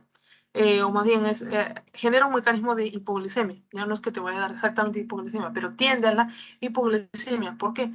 Porque se va a inhibir, ¿no es cierto?, la gluconeogénesis, ¿no? Obviamente en un diabético con alcohol, ¿no es cierto?, o más bien una persona ya con factores de riesgo de hipoglicemia, ¿no? Haz más alcohol, entonces sí puede generar un cuadro de hipoglicemia, ¿no? Menos 70, 60 miligramos por decilitro en sangre, ¿no? Incluso puede llegar a 40, etcétera, ¿no? Dependiendo también de la cantidad de alcohol que ha consumido. Muy bien, eso lo tocamos acá al final, ¿no? Para resaltar esa parte. Ajá. Acá está, el alcohol, ¿no es cierto? Fácil con NADH, ¿no es cierto? Que bien que no marcaron esta tanta. ¿Por qué? Porque incrementa la formación de NADH, sí, incrementa, acá vemos cómo se está formando, ¿no? Y con respecto a la gluconeogénesis se va a inhibir, ¿no es cierto? Porque va a haber menos cantidad de estos factores. ¿Por qué? Porque este piruvato de la glucosa está yendo más hacia otro lado, hacia la formación de lactato. Bien.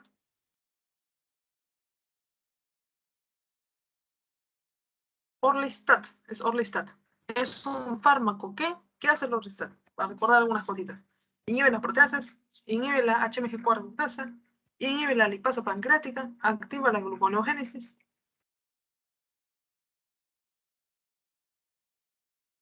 Fue más bien, nuestro primer fármaco.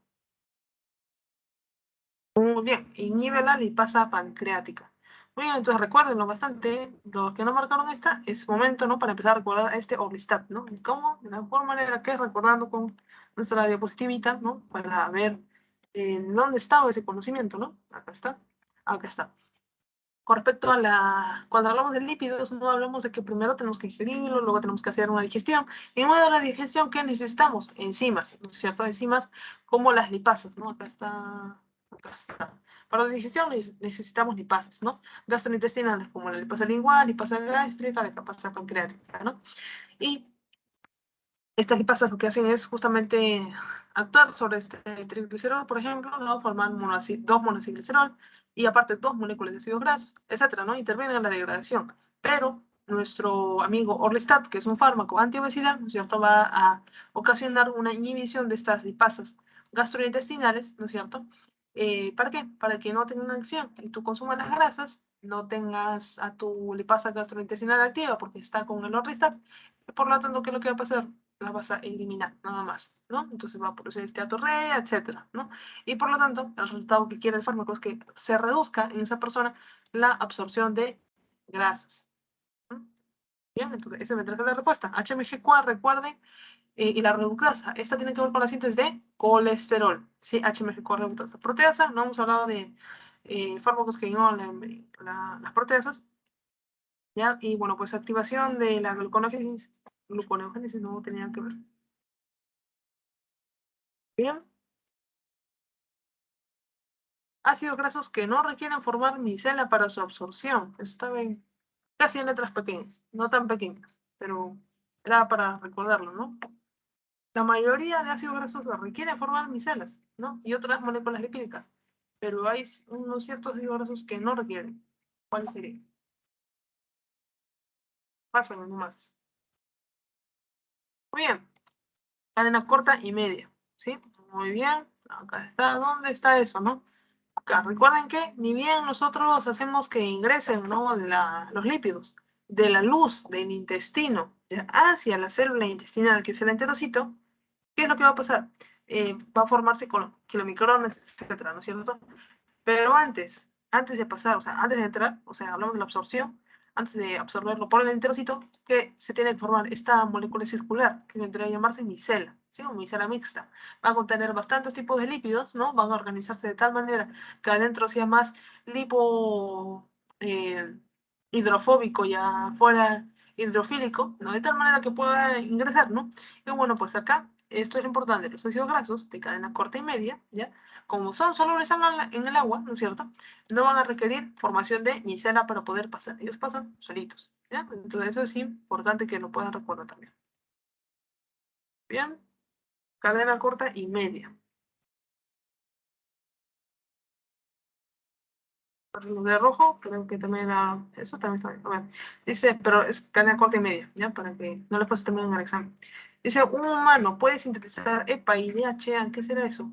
Si hemos visto, si es que no puede, es imposible, si se come ácido linolénico, linoleico, ácidos grasos trans. Yo prefiero de verdad que más o menos que acá puedan fallar un poco, bueno, acá casi no fallaron, a que lo hagan el examen. Entonces, para eso es esto, ¿ya? Para que nos enfrentemos a diversas preguntas.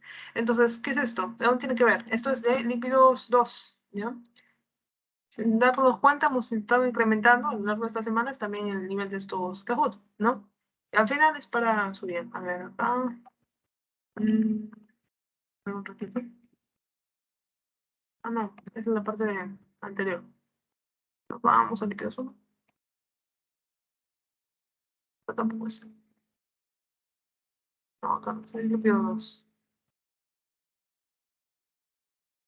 Ahora nos vamos a la parte de.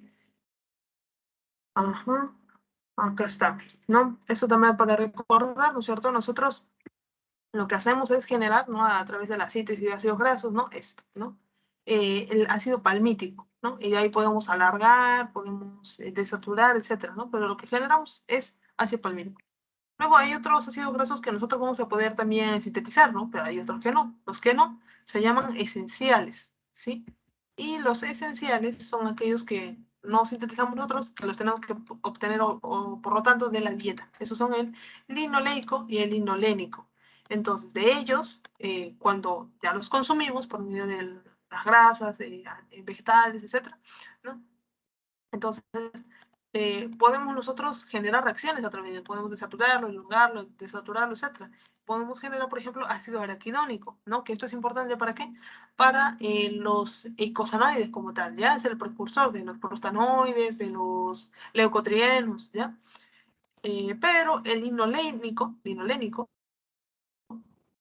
ya nos va a ayudar para qué? Para generar DHA, ¿sí? Y EPA, ¿ya? Esto es importante, ¿ya? Porque estos van a ser al final ácidos grasos también, ¿no es cierto? Que van a ser cardioprotectores, ¿ya? Y eso, ¿de dónde los obtenemos? De el linolénico. Entonces, vemos por ahí, los recordamos por aquí. Ajá, linolénico. Sí, sí consume linolénico. Si no consumimos nada, entonces bueno, no vamos a poder, ¿no? Pero sí hay una opción donde pone linolénico. Muy bien.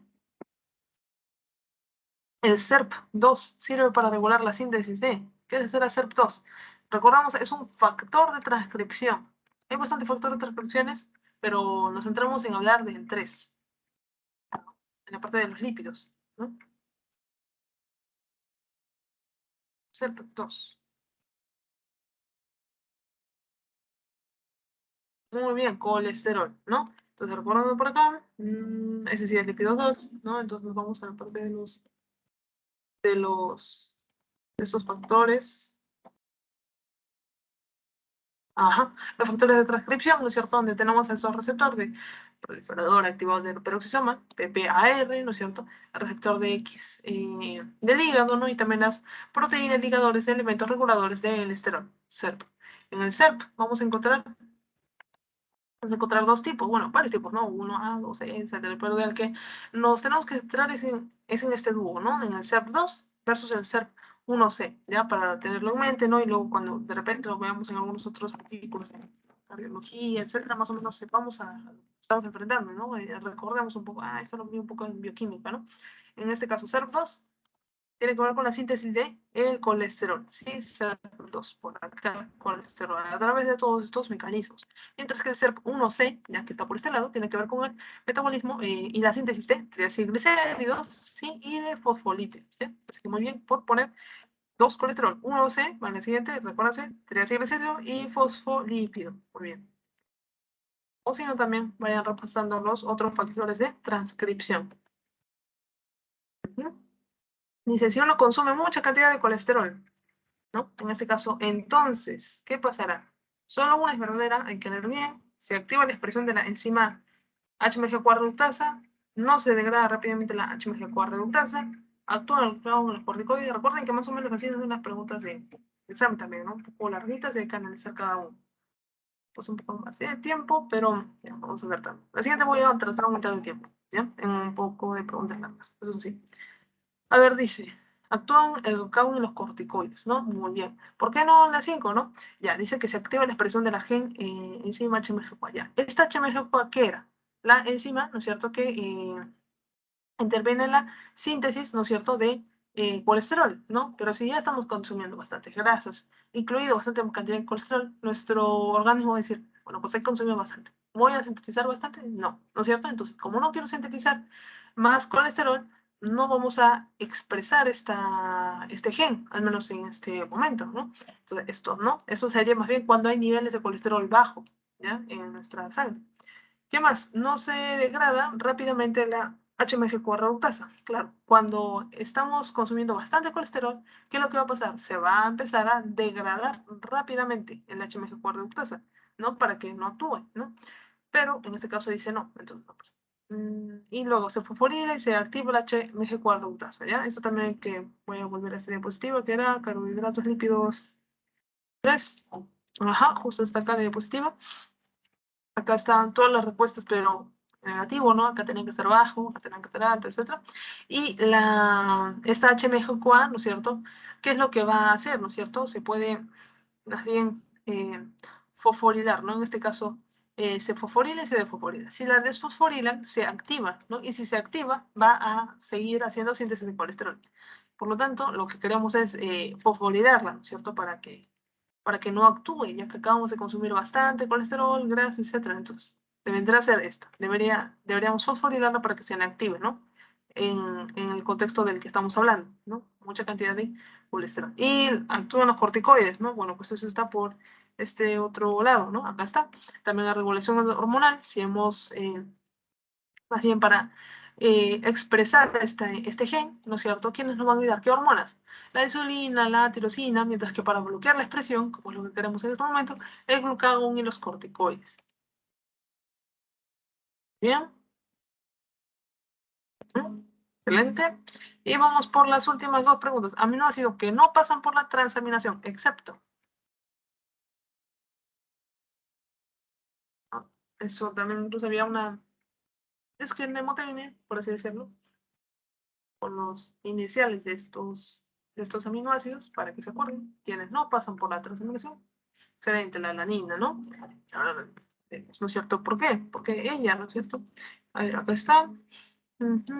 Acá está.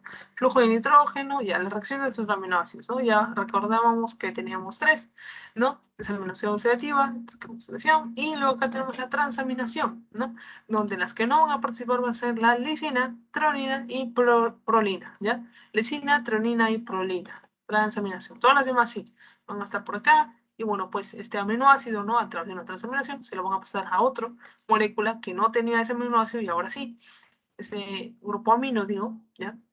Por medio de la enzima transaminasa, ayudado de el piridoxal fosfato, ¿ya? La parte activa de la vitamina B6. Bien, y la única que no era la alanina. Excelente. Y la última pregunta. Dice, producto ureico, que en su concentración orina no depende de la ingesta de proteínas. Excelente, así me gusta, rápido. Y si no, también es bueno recordar un poquito. Por lo tanto, el resto sí depende de la ingesta de proteínas, ¿no?